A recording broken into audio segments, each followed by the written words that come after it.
more free to say what I want and not have to worry about what other people think or, making sure I'm working. She didn't flinch.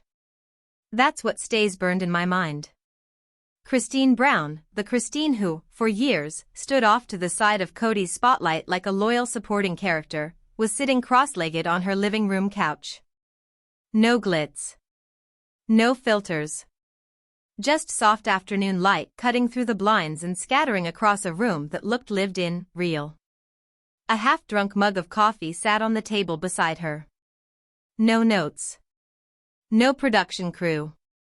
Just her phone balanced on a small stand, and a stack of loose pages that she kept shuffling through casually. If you tuned in without knowing what was about to happen, you'd think you were just watching a friendly Instagram live, maybe a little teaser for her upcoming memoir. She was laughing with commenters, talking about the weather, asking people to drop page numbers so she could read little snippets. Her laugh, it was light, but there was something in her eyes. Something knowing. Like the kind of look a person gets when they've been carrying a truth so heavy for so long that, once they finally decide to set it down, they already feel lighter, even before the words leave their lips. And then, between a joke about Kody's ego and a quick sip of coffee, she said it. Not like a confession. Not like an accusation. More like she was reading off a grocery list. We never got paid directly. TLC sent it all to Kody. 8 words that cracked the Brown family myth wide open. For a second, the live chat froze. You could feel the collective pause, the thousands of people watching, leaning closer to their screens, their brains scrambling to make sure they heard her right. Then the comments flooded in. Wait. What? Are you saying he took it all? How is that even legal? Christine didn't look shocked by the reaction. She didn't rush to backpedal. She didn't even hesitate. She just gave a small shrug, eyes flicking down to the pages in her lap like she was deciding whether to keep going. And then she reached off screen, came back holding a small stack of folded papers, and with a calm that felt almost dangerous, she said, I saved some of the receipts. Literally. That's when it hit me, and every other viewer, that this wasn't some casual slip-up. This wasn't Christine vaguely hinting at something shady without proof. This was calculated. Methodical. Years in the making. The screenshot that lit the match the live went on for another few minutes, but honestly? None of us were really listening anymore. The air in the comments section had changed, from light-hearted banter to rapid-fire speculation. People were tagging friends, screen recording, DMing the link. Christine kept reading a few memoir excerpts, but every so often, she'd say something that made you wonder if she was intentionally weaving clues in. A passing comment about trusting people you shouldn't, a little smirk when she mentioned things you can prove later if you have to. And then the live ended. Just like that. But less than 20 minutes later, the fandom went into overdrive. A grainy screenshot started circulating, first in a couple of private Facebook groups, then on Reddit, then all over Instagram fan pages. It showed a partial bank statement. One line circled in red, deposit, TLC Discovery Payment Account Name, Kody W. Brown not Brown Family LLC. Not a joint account. Not even the name of the production company. Just Kody. And the kicker? The background of the photo, though blurred, looked an awful lot like Christine's Utah home. A candle holder on the far left. A side table with a distinctive carved edge. The corner of a throw pillow that matched one she'd posted in a Christmas photo months earlier. Christine never reposted the screenshot. She never confirmed it came from her. But she didn't deny it either. And in this fandom? Silence can be louder than any statement. Rewinding the tape to understand why this hit like a bomb, you have to go back to the early days. Back when Sister Wives first aired, and everything was painted in soft, sepia tones. The pitch was unity. Family. Faith. Shared sacrifice for a shared dream. They'd sit in those living rooms, 4 wives, 1 husband, smiling and nodding about their team approach to life. and on relationships in the family. It's like, listen, I'm ready to be me. Take me or leave me. You know what I mean? Has that been Kody? He was the coach, the captain, the self-appointed leader. When TLC came calling, it was framed as an opportunity for the whole family. Everyone would benefit. Everyone would share equally. At least, that's how it was sold to the audience. But according to Christine's memoir, and the dots she's now connecting in public, that's not how it was set up behind the scenes. The wives were brought into a conversation about the contract. But conversation might be a generous word. Sources who've spoken to fans over the years say it was more like a quick meeting in which Kody presented the plan. All payments from TLC would go into one central account. One account he controlled. No separate checks. No discussion of percentages. When the wives asked why, the answer was simple: it's easier for taxes. And back then? Maybe it sounded reasonable. Most of them had never even seen a legal contract like this before. They trusted him. They trusted the family vision. They nodded along. The central account except, and this is where Christine's revelation lands like a punch, that central account wasn't a family business account. It wasn't an LLC that everyone had access to. It was Kody's personal account. Christine claims she didn't even realize that in the beginning. None of them did. The checks came in. They were told bills were being paid. That the money was for the family.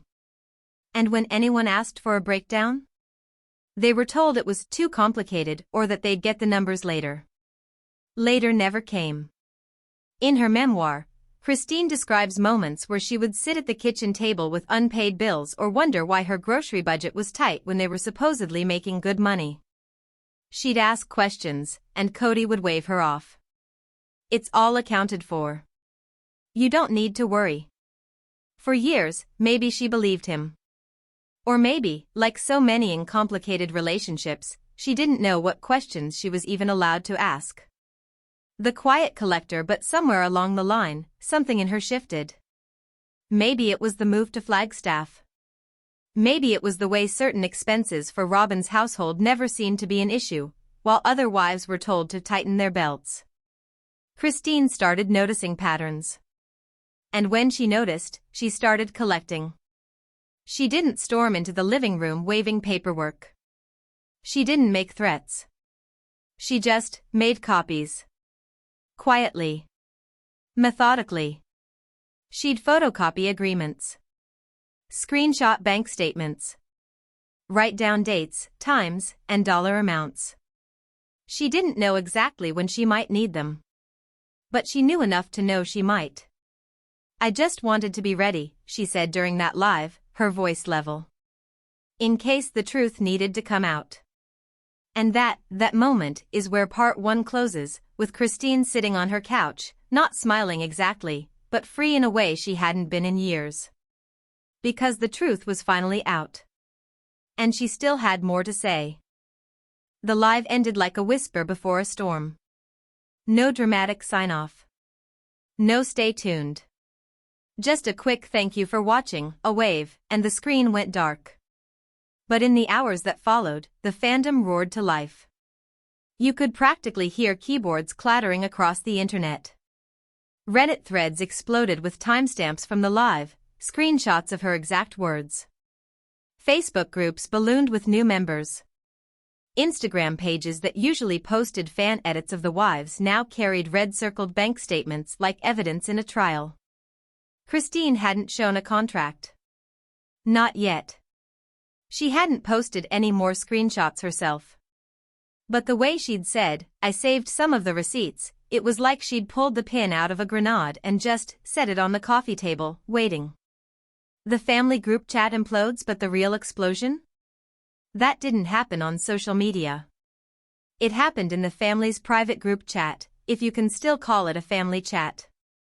According to someone close to production, the messages started almost immediately after the live ended. It wasn't Christine who spoke first. It was Janelle. And she didn't mince words. Where's the paper trail? That was it. No preamble. No warm-up.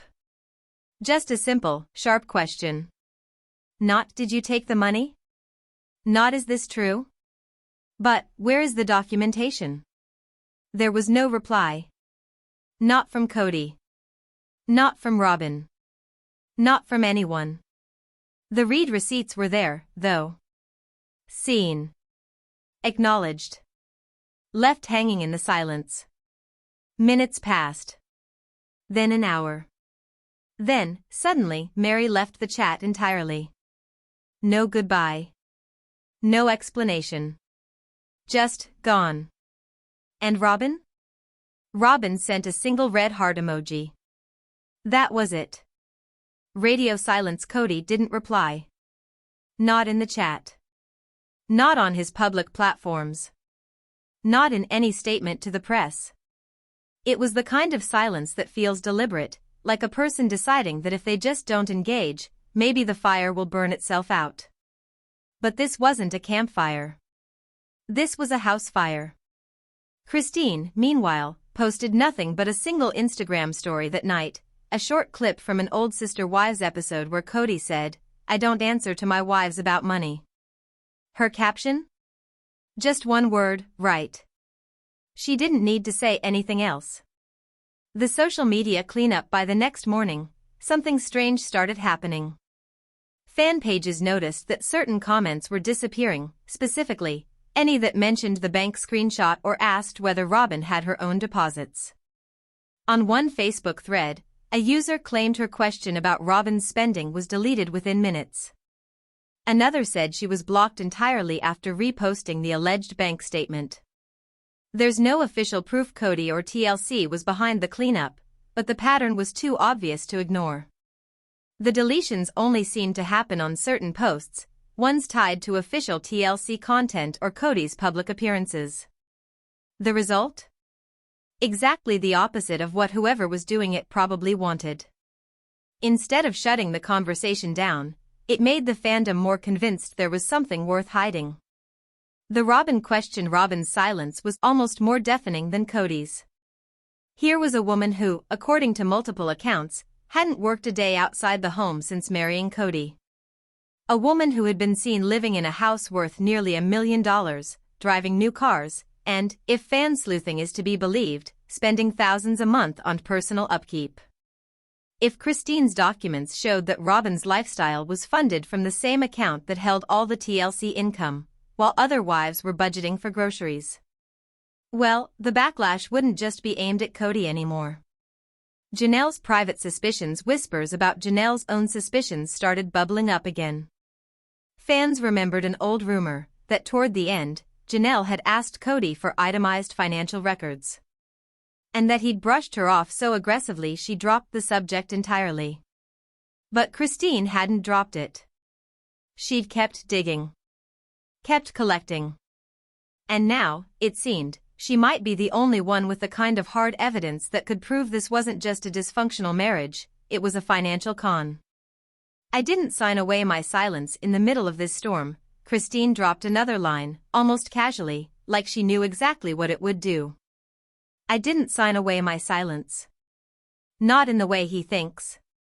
It was the kind of sentence that sends chills down your spine, because it suggests two things at once, that Kody believed he'd locked her into silence, and that he was wrong.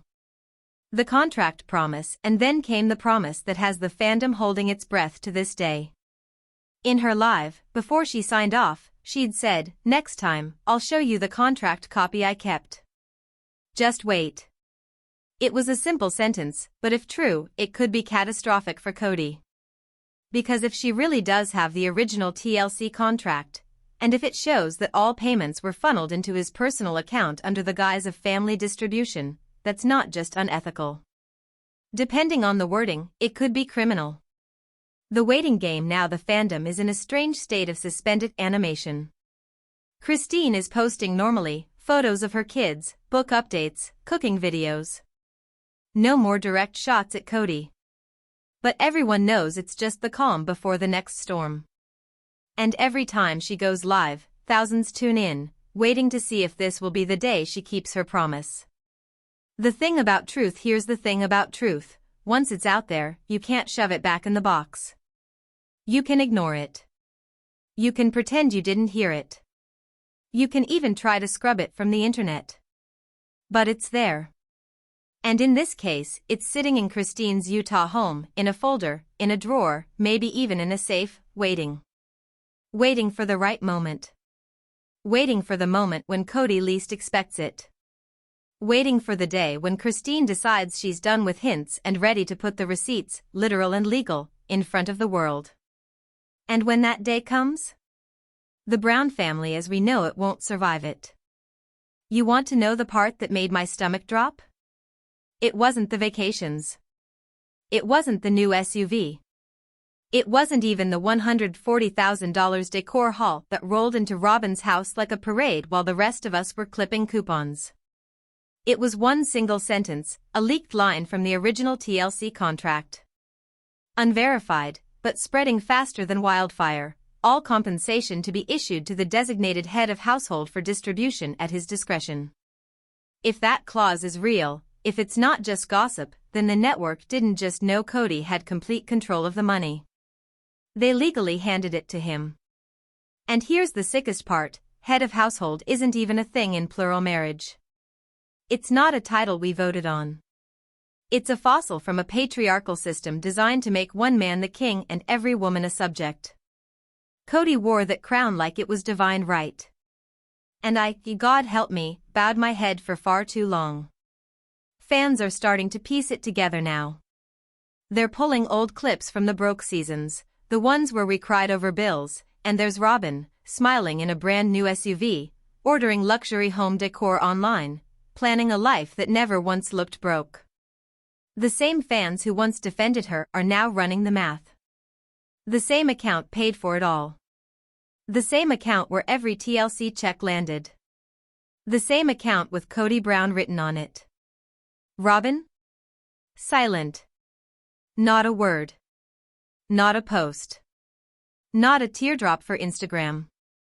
It's the kind of silence that smells like lawyers, and I'd bet my last worn-out couch cushion that she's being told to stay quiet.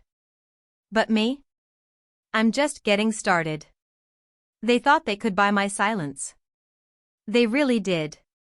Because buried in that early TLC agreement, the one none of you got to read, was another little clause. A penalty clause. Any wife who publicly discusses finances will be fined.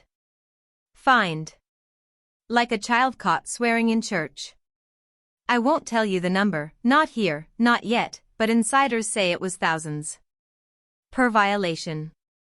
That clause was a muzzle. It was the cost of disobedience. It was the price tag they put on the truth.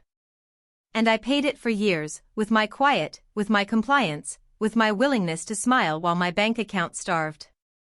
Do you see it now? This wasn't just Kody's doing. This was a system. A system where one man had the purse strings, the contract, the narrative, and the rest of us were extras in his movie. And you know what's worse? He wrapped it all in God's name. Whenever I asked about money, I got scripture instead of numbers. We're building a kingdom, he'd say. But kingdoms have thrones. And this kingdom had one. Christine writes that in the book, and yeah, I'm talking about myself in the third person now, because that's how it feels. Like I'm telling you the story of a stranger I used to know. And then there's Robyn.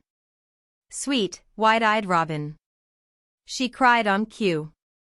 She prayed on cue. She wrapped herself in devotion on camera while, behind the scenes, things were different. I remember the car ride. The trip home from one of those group events where we all smiled for the cameras and pretended to be united. Robyn turned to me and said, almost casually, I want to talk about garments. If you're not from our world, you might not get it. Temple garments aren't just clothing. They are sacred. They are a covenant. Taking them off isn't like taking off a shirt, it's like walking away from a promise. And Robyn was the one suggesting it. The same Robyn who positioned herself as the most devout. The same Robyn who cried over the sanctity of our faith. But behind closed doors, her rules got looser. Dress codes softened. Obligations slipped away. And wouldn't you know it? The changes always seemed to suit her life best. Looking back now, I see the pattern. Less obligation for her. More comfort for her. More money spent on her. And for the rest of us? More rules. More guilt. More silence.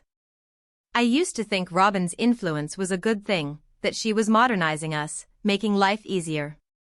Now I know better. It wasn't liberation. It was control in prettier packaging. And Kody? He let it happen. No, he helped it happen. Because every shift, every loosened standard, every dollar spent kept her close to him, and kept the rest of us exactly where he wanted us, needing him, begging him, apologizing to him. While I budgeted for groceries, Robyn had a nanny. While Janelle lived in an RV, Robyn had a 5-bedroom home. While I counted quarters for gas, Robyn redecorated her living room, again. And every dime of it came from the same pot. The pot that TLC filled. The pot Kody guarded like a dragon. So no, this isn't just about the money. It's about every no I got when I asked for help, every time I was told there wasn't enough, only to watch a delivery truck pull up to Robyn's door. It's about the night I asked for seed money to start a food truck and was told, flat out, we can't spare the funds. 2 weeks later? Robyn's online boutique launched. With Kody's full help. That was the night I stopped asking. And the night I started documenting. Because I knew, deep down, the day would come when I'd need proof. And now? That day is here. Christine never outright says Robyn orchestrated it all, she doesn't need to. She just asks the question and lets it hang there, heavy as lead. What happens when spiritual standards start bending for one person, and financial transparency vanishes in the process? Because when that happens, what's left of a family that claimed it was built on shared values? That question is still echoing, sharp and unanswered. Christine's voice only trembles once in this entire retelling, and it's not when she's speaking about Kody. It's when she starts talking about the kids. Because that's where the real wound lives. She says it plainly, they didn't ask for this. They weren't ready. At first, there was a honeymoon phase. Cameras. Attention. Compliments from strangers at the grocery store. Fame, intoxicating and flattering. But that glow didn't last. As the seasons rolled on, Christine began to see what the show was quietly doing to the youngest Browns, the weight settling on their shoulders while the rest of the world was entertained. She says some teachers acted inappropriately toward them, though she won't name names. Strangers believed they knew these kids. They didn't. But the most chilling part? It's in the gaps of what she says. The hints. The breadcrumbs. The places where her voice stops just short, and you realize there's a darker implication hiding in the silence. The kids weren't just filmed. They were exposed. We went from private church schools to national TV in what felt like a blink, she says. And the cameras didn't just follow us, they followed them. Now, when the internet is finally wrestling with the ethics of child influencers and family vlogs, Christine's confession hits like a gut punch. She isn't an outsider criticizing reality TV. She's the insider who lived it, raised children inside it, and now is asking herself the same question fans have been asking for years: did we protect them enough? Or did we choose attention over safety? One story she shares is small, but it burns. One of her daughters started to recoil when strangers came up in public, not because they were cruel, but because they acted like they already knew her. The girl started begging to stay home from errands. It was too much, Christine says. And when fans point out that Truly still makes the occasional appearance on camera, Christine doesn't deny it.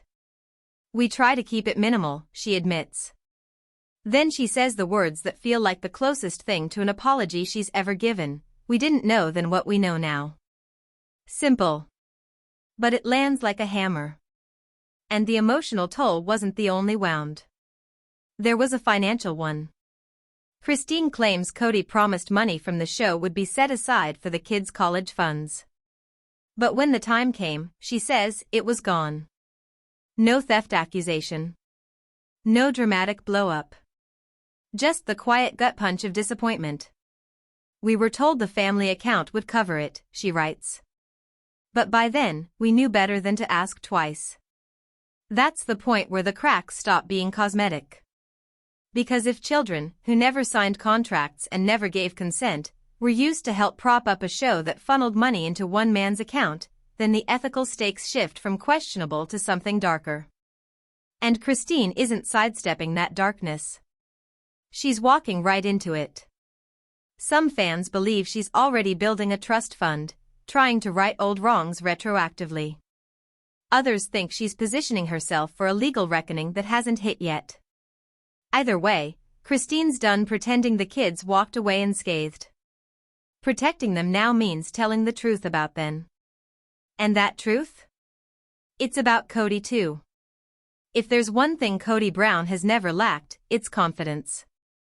For years, he strutted through sister wives with that smirk, proudly calling himself the glue holding everyone together. I'm the leader, he said more than once. This is my family. But Christine's recent words strip the shine right off that claim. What she's describing now doesn't look like leadership. It looks like dictatorship. She says Kody didn't just act like the star of the show, he truly believed it was his show. Every frame. Every contract. Every paycheck. Once, he told her, it's called Sister Wives, but let's be honest, it's really about me. At the time, Christine laughed. Now? She sees it differently. From the start, she says, Kody took control as the sole negotiator with TLC. He met producers alone. Set filming schedules without input. Decided what scenes mattered and which didn't. We didn't have final say, Christine says. Not about what aired. Not about what we were paid. Kody did. And when the wives dared to push for transparency or even a say in creative decisions, Kody would accuse them of being ungrateful. We wouldn't have this opportunity without me, he told them. That's not just arrogance, not in a marriage system already built on female submission. That's control. The network? Christine says they never intervened. He was their access point, she writes. So they let him run it however he wanted. That meant every part of Sister Wives, financial, emotional, spiritual, flowed through Kody's hands. And if you pushed back? You risked disappearing from the storyline entirely. Unless you cried. Tears made good TV, Christine says. So when I cried, they kept the cameras rolling. The unity, equality, and shared spiritual purpose the show sold in its early days? Christine says it never existed. He was always the star. We were the supporting cast. And perhaps the cruelest twist, Kody used religion to frame all of this as destiny. God chose me, she remembers him saying, to lead this family and guide it into the spotlight. But now that spotlight is swinging, and instead of illuminating his version of the story, it's exposing it. Christine tolerated the imbalance for years. But it wasn't the money that finally broke her.